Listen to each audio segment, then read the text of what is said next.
Halo investors muda, kembali lagi dengan saya di channel ini. Hari ini kita akan membahas salah satu metrik penting dalam analisis saham yang wajib kamu pahami, yaitu growth. Margin atau margin kotor. Pernah nggak sih kamu bingung kenapa ada perusahaan yang penjualannya tinggi tapi labanya kecil? Atau sebaliknya, penjualan biasa aja tapi labanya wow banget. Nah, jawabannya ada di growth margin ini. Growth margin adalah persentase keuntungan kotor yang didapat perusahaan dari setiap penjualan, sebelum dikurangi biaya operasional lainnya. Simpelnya, ini menunjukkan seberapa efisien perusahaan menghasilkan produk atau jasanya. Mari kita breakdown rumusnya. Growth margin dihitung dengan cara dibagi pendapatan lalu dikali 100%. Misalnya, sebuah perusahaan punya pendapatan Rp1.000 dan harga pokok penjualannya Rp600. Berarti gross margin-nya adalah X.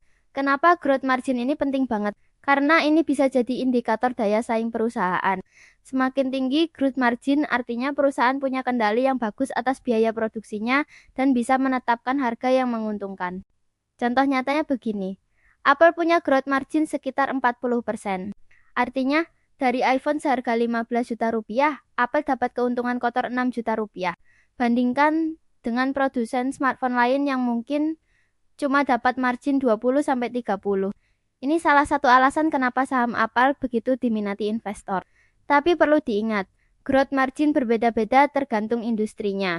Perusahaan teknologi biasanya punya margin tinggi karena biaya produksi relatif rendah. Sementara supermarket biasanya marginnya tipis, tapi mereka untung dari volume penjualan yang besar. Nah, bagaimana cara memanfaatkan informasi growth margin ini untuk investasi saham? Pertama, bandingkan gross margin antar perusahaan dalam industri yang sama. Kalau ada yang jauh lebih tinggi, itu bisa jadi tanda keunggulan kompetitif. Kedua, perhatikan tren growth margin dari tahun ke tahun.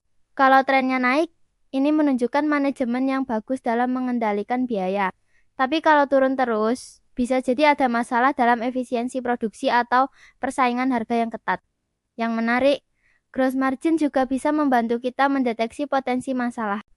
Misalnya, kalau margin tiba-tiba turun drastis, ini bisa jadi sinyal bahwa perusahaan sedang hadapi persaingan keras atau ada masalah dengan rantai pasokan. Tapi jangan terpaku sama gross margin aja ya. Ini cuma salah satu dari banyak metrik yang perlu dianalisis. Kita juga perlu lihat operating margin, net margin, dan berbagai rasio keuangan lainnya untuk dapat gambaran lengkap tentang kesehatan finansial perusahaan. Yang paling penting, gunakan pemahaman tentang growth margin ini untuk membuat keputusan investasi yang lebih cerdas. Jangan asal beli saham karena growth margin-nya tinggi, tapi pahami juga faktor-faktor lain yang mempengaruhi performa perusahaan. Nah, sekarang kamu udah paham kan tentang growth margin? Kalau masih ada yang bingung, jangan ragu untuk tanya di kolom komentar. Oh iya, jangan lupa like, subscribe, dan share video ini ke teman-teman kamu yang juga lagi belajar investasi saham.